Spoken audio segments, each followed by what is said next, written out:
Sir అసలు జ్యోతిష్యం అంటే ఏంటి సార్? జ్యోతిష్యం అంటే మనిషి యొక్క జీవిత పరమార్థాన్ని తెలిపేది జ్యోతిష్యం. అది ఎలా వచ్చిందని అనేది మీకు తెలియకపోవచ్చు. కానీ ఈ నక్షత్ర మండలం ఉన్నది పైన. హ్మ్. ఎన్నో నక్షత్రాలు ఉన్నాయి నక్షత్ర మండలంలో. ఆ నక్షత్ర మండలాన్ని 27 భాగాలు చేశారు. ఒక్కొక్క భాగానికి ఒక్కొక్క పేరు పెట్టారు, నక్షత్రం పేరు పెట్టారు. ఆ తర్వాత ఆ 27 మండలాలు భాగం చేసిన తర్వాత మళ్ళీ 4 భాగాలు చేశారు. మళ్ళీ దాన్ని ఒక మండలాన్ని దానికి పాదాలుగా విభజించారు. ఈ నక్షత్ర మండలం ఏంటంటే 27 మండలాల్లో అశ్విని నక్షత్రం అని 10వ మండలం, దానికి మేషరాశి అని ఇలా చెప్తారనమాట. అశ్విని, భరణి, కృత్తిక, రోహిణి, మృగశిర, ఆరుద్ర, పునర్వసు, పుష్యమి, ఆశ్లేష, మక, పుబ్బ, ఉత్తర, హస్త, చిత్త, స్వాతి, విశాఖ, అనురాధ, జ్యేష్ఠ, మూల, పూర్వాషాఢ, ఉత్తరాషాఢ, శ్రవణం, ధనిష్ట, శతవిషం, పూర్వాభాద్ర, ఉత్తరాభాద్ర, రేవతి అనే 27 నక్షత్రాలు చేశారు. 27 నక్షత్రాన్ని ఒక్కొక్క నక్షత్రానికి 4 పదాలు విభజించారు. ఆ 4 పదాలు చేసిన తర్వాత 12 రాశులు ఉన్నాయి. ఈ 12 రాశులకి ఏంటంటే ఆ రాశికి విడగొట్టారనమాట. ఒక్కొక్క రాశికి 9 పదాలు అనమాట. ఆ 9 పదాలు ఏంటంటే అశ్విని నక్షత్రం 4 పదాలు, భరణి 4 పదాలు, కృత్తిక 1 పదం, ఒక రాశి అయింది. అది మేషరాశి. ఆ ప్రభావం చెప్తాను మీకు. ముందు మేషరాశి. అలాగా ప్రతి 9 పాదాలు కూడా 108 మొత్తం మండలాలు 27 మండలాలను 108 పాదాలు చేశారన్నమాట. 108 పాదాలు 9 రాశులు, 9 గ్రహాలు. ఆ 9 గ్రహాలకు విభజించారు. చేసిన తర్వాత ఎప్పుడైతే విభజించారో ఆ రాశి యొక్క ప్రభావం ఏంటనేది మనకు తెలుసుకోవచ్చు అనమాట. ఈ జ్యోతిష్ శాస్త్రం అంటే నక్షత్రాల మీద కొంత ప్రభావము, రాశి మీద కొంత ప్రభావం, పాదాల మీద కొంత ప్రభావం ఉంటుందన్నమాట. ఈ 3 సెక్షన్ల మీదనే మనిషి యొక్క జీవితం నడుస్తుంటుంది. ఈ మేషరాశి అనేది ఏంటంటే శిరస్సుకు సంబంధించింది. వృషభం వచ్చేసి గుండెకు సంబంధించింది, ఈ మెదడు, ఇది కంఠానికి సంబంధించింది. మిథునం వచ్చేసి హృదయం సంబంధించింది, హృదయం. కర్కాటకం వచ్చేసి గుండె సంబంధించింది, గుండె. సింహం వచ్చేసి కడుపు సంబంధించింది, కడుపు సంబంధించింది. సింహం తర్వాత కన్య. కన్య అనేది ఈ పార్ట్ సంబంధించింది. కన్య. తుల కటి ప్రదేశం, వృచ్చికం మోకాళ్ళు, ధనస్సు పిక్కలు, మకరం ఈ పిక్కలు, కుంభం ఈ పిక్కలు, పాదాలు మీనం. మనిషి యొక్క పరిమాణం అంతా కూడా గ్రహాల మీద నిండిపోయింది అన్నమాట. పాదాలు మీన రాశి. మొత్తం టోటల్గా బాడీ నుంచి కింద వరకు అన్ని రాసులన్నీ వాటి యొక్క ప్రభావం చూపిస్తుంది. మేషంలో ప్రాబ్లం ఉంటే శిరస్సు సంబంధించిన ప్రాబ్లం వస్తుంది. వృషభంలో ప్రాబ్లం ఉంటే గుండె సంబంధించిన పైన కంఠం సంబంధించిన ప్రాబ్లం వస్తుంది. ఇలా ప్రతి గ్రహానికి ప్రతి రాశులకు ఉన్న ప్రాబ్లం ఏంటంటే ఆ రాశికి ప్రభావం బట్టి మనిషి జీవితం నడుస్తుంటుంది అనమాట. అంటే మనిషికి వచ్చే ప్రాబ్లమ్స్ వాటి యొక్క రాశిని బట్టి వస్తుంది అనమాట.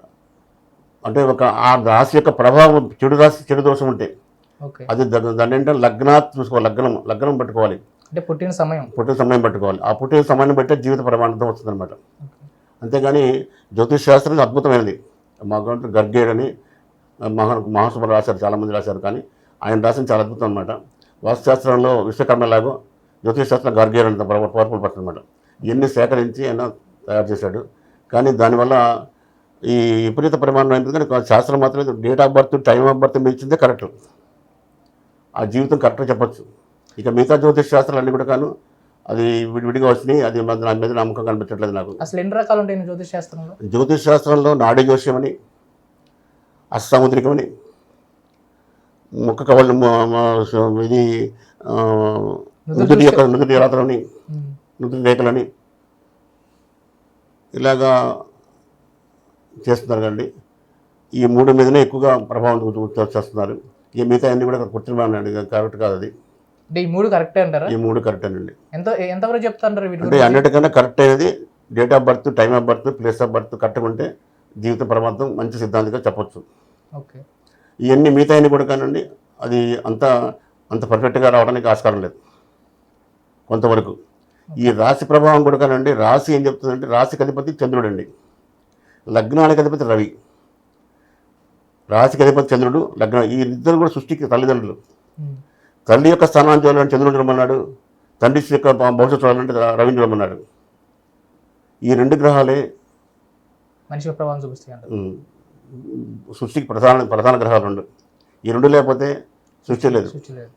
అందుకనంటే తల్లి తండ్రి అనేవాడు చంద్రుడు రవి, సృష్టికి. సృష్టి తల్లిదండ్రులు. ఈ మిగతా గ్రహాలు అంటే వాడు పోటీపోలి అనుకోండి, ఒక్కొక్క పోటీపోలి. మనం పరమేశ్వరుడు అంటే నీకు ఆర్థిక మంత్రి ఇచ్చారు, ఇక ఇచ్చారన్నట్లుగా పోటీపోలి అనమాట. అయితే ఏంటంటే మేషరాశి, మేషలగ్నం, మేషలగ్నంలో పుట్టిన వాడు ఏంటంటే పౌరుషము, తీవ్రత ఉంటుంది. వృషభ లగ్నం ఏంటంటే సౌందర్యం మీద ఎక్కువ ఉంటుంది.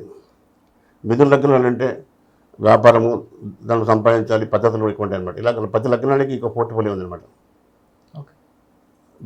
జ్యోతిష్ శాస్త్రం కావాలంటే గురు బలం ఉండాలి. అందరికీ రాదు జ్యోతిష్యం. గురుగ్రహం బలం ఉండాలి. ఆ స్థానం రాజ్యస్థానం కానీ భాగ్యస్థానం ఉంటే ఆ గురువు యొక్క పవర్ పనిచేస్తుంది అనమాట. మొత్తం ఎన్ని గ్రహాలు ఉంటాయి అంటారండి?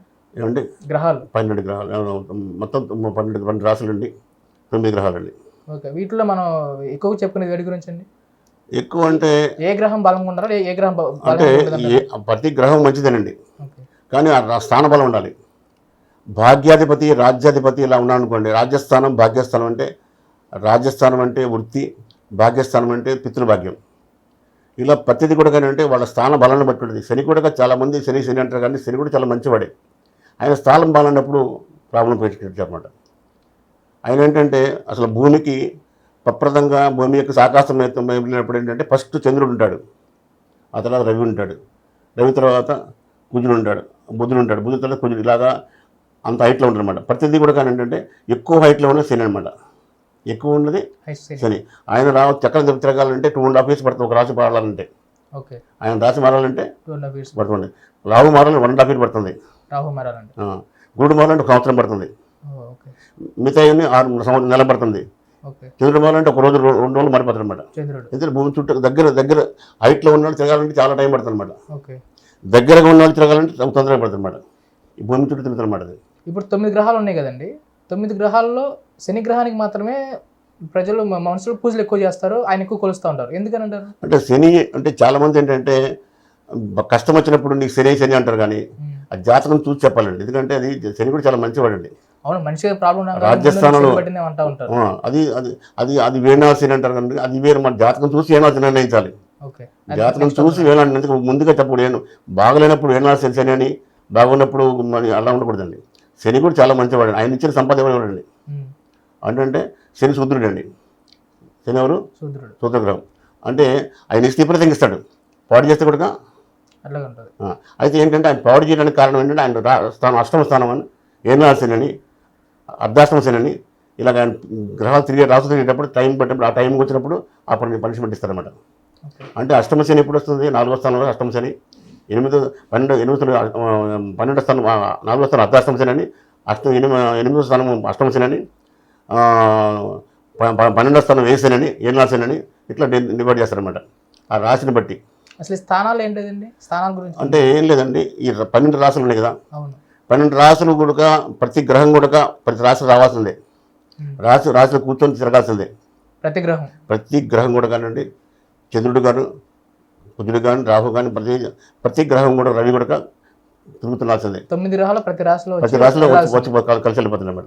ప్రతి రాశిలో కూర్చున్నప్పుడు అంటే శని వచ్చినప్పుడు 2.5 సంవత్సరం ఉంటాడు అందులో. ఏమంటాడు?